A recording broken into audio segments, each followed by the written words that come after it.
Barcelona pernah punya pelukis bernama Guardiola, pemahat bernama Xavi, dan kini datang seorang arsitek sunyi dari Jerman.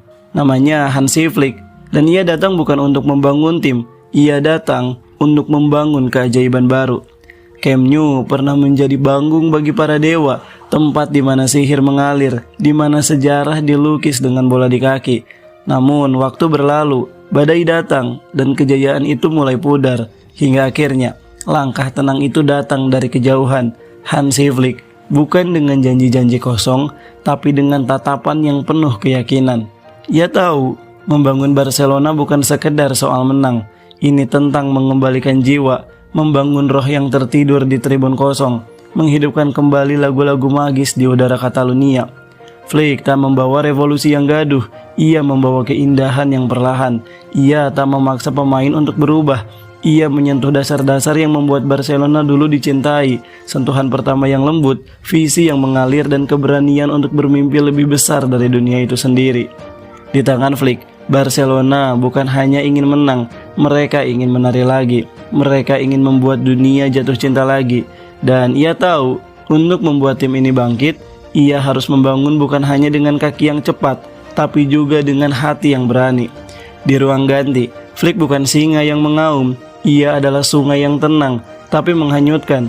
Setiap kata-katanya adalah api kecil yang menyala di dada para pemain. Setiap instruksinya adalah anak panah yang tak terlihat yang menembus ke dalam jiwa mereka.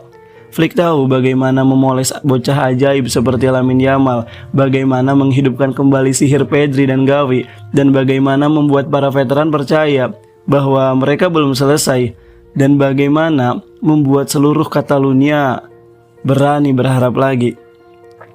Di bawah asuhannya, Tiki Taka tidak sekedar dihidupkan kembali, ia disempurnakan dengan sentuhan Jerman, lebih tajam, lebih cepat, lebih membunuh. Barcelona kini bukan hanya tim yang cantik, mereka adalah simfoni berbahaya yang hanya menghipnotis dan menghancurkan dalam satu tarikan napas. Ketika Flick berdiri di pinggir lapangan, ia bukan hanya memimpin pertandingan, ia memimpin kebangkitan. Ia mengukir kembali kisah lama, tapi dengan tinta baru, lebih pekat, lebih berani, lebih abadi. Dalam stadion yang pernah menangis karena kehilangan, Flick datang membawa harapan. Dalam dinding-dinding tua yang pernah retak karena kecewa, Flick menanam mimpi baru. Bukan dengan janji manis, tapi dengan kerja sunyi, dengan strategi yang tenang, dengan rasa percaya yang tumbuh perlahan, hingga akhirnya membakar dunia.